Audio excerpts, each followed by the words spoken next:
Sudah kerja keras setiap hari, pergi pagi, pulang malam. Saat pulang pun membawa pekerjaan dengan deadline. Hari Minggu, jalan-jalan ke mall, bermain dengan anak. Saking rutinnya aktivitas ini, hingga akhirnya 5, 10, bahkan 20 tahun berlalu. Ternyata kita tidak menuju kemana-mana. Kita masih melakukan aktivitas yang sama. Tetapi mungkin dengan anak yang sudah hampir dewasa. Kebanyakan orang menjalani kehidupan seperti ini. Biasanya karena mereka belum menetapkan tujuan hidupnya. Karena seperti sebuah perjalanan, apakah kita bisa melakukan perjalanan besar tanpa adanya perencanaan? Tanpa kendaraan, tanpa bahan bakar, tanpa peta? Tentu tidak. Kemungkinan besar kita akan tersesat. Begitu pula dalam kehidupan, sudah sewajibnya kita memiliki perencanaan tujuan hidup kita. Mari kita bahas.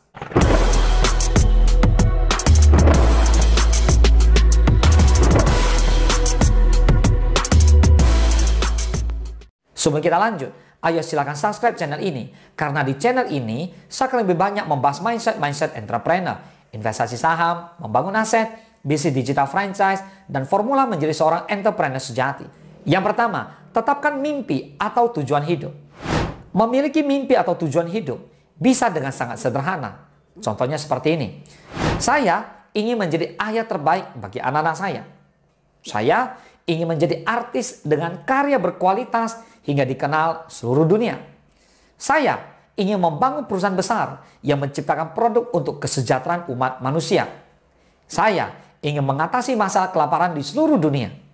Saya ingin menjadi inspirasi sukses bagi sesama orang cacat. Dengan menetapkan tujuan seperti ini, maka akan memberikan kita visi jangka panjang dan juga motivasi jangka pendek. Karena kita tahu, setiap aksi yang kita lakukan akan membawa kita menuju suatu tujuan besar yang mulia dalam kehidupan kita. Yang kedua, gunakan metode SMART. Yang pertama, S. Spesifik. Sangat jelas. Apa, kapan, di mana. Hindari menggunakan kata berarti luas seperti saya ingin kaya. Tetapi tetapkan angkanya. Contoh, saya ingin menabung 12 juta untuk jalan-jalan ke luar negeri yang berasal dari penghasilan gaji saya setiap bulannya. Yang kedua, M. Measurable. Dapat diukur. Agar target dapat dipantau, sudah seharusnya ada patokan ukuran. Contohnya, saya sudah menabung 8 juta hingga bulan Agustus sehingga saya tinggal membutuhkan 4 juta lagi untuk mencapai 12 juta yang menjadi target saya. Yang ketiga, attainable. Bisa juga disebut realistis. Tidak terlalu susah dicapai dan juga tidak terlalu mudah. Contoh, terlalu susah dicapai. Anda menargetkan menabung 100 juta untuk DP KPR tahun depan. Tetapi Anda sendiri belum memiliki pekerjaan atau penghasilan. Yang keempat, R. Relevan. Harus sesuai dengan tujuan jangka panjang. Contoh, saya ingin mengikuti kursus masak karena saya ingin menjadi koki yang hebat dan terkenal. Bukan malah belajar memperbaiki handphone hanya karena diajak teman. Yang kelima, timely. Target Anda harus memiliki deadline, batas waktu. Karena dengan batas waktu akan membuat kita lebih semangat untuk mengejar target tersebut lebih cepat. Sehingga saat tercapai pun kita akan merasakan kepuasannya.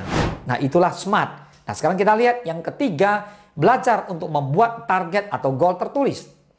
Tulisan fisik membuat target menjadi lebih nyata sehingga kita tidak mudah melupakannya. Dan gunakan kata yang lebih pasti seperti harus dan bukan ingin. Contohnya, saya harus menyelesaikan kuliah saya tahun ini dengan belajar 4 jam setiap hari selain di kelas. Dan tulisan ini bisa diletakkan di tempat yang selalu dapat kita lihat sehingga dapat memberi semangat setiap harinya. Nah, yang keempat, tetap pada tujuan. Dalam perjalanan menuju dream kita, sudah pasti terdapat banyak rintangan. Tetapi perlu diketahui kalau rintangan tersebut jauh lebih kecil daripada dream atau mimpi yang telah kita pegang teguh sejak awal. Anda dapat melakukan beberapa tips berikut ini. Berikan diri Anda reward untuk setiap pencapaian yang sudah Anda lakukan. Bergaul dengan orang yang menghargai dream Anda. Membaca buku motivasi atau self-improvement. Berdoa kepada Tuhan agar Ia selalu menyertai setiap langkah Anda.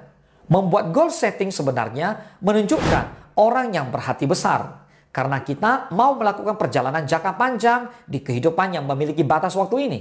Dengan mau selalu berkomitmen memberikan 100%. Semoga bermanfaat. Salam sukses. Dahsyat.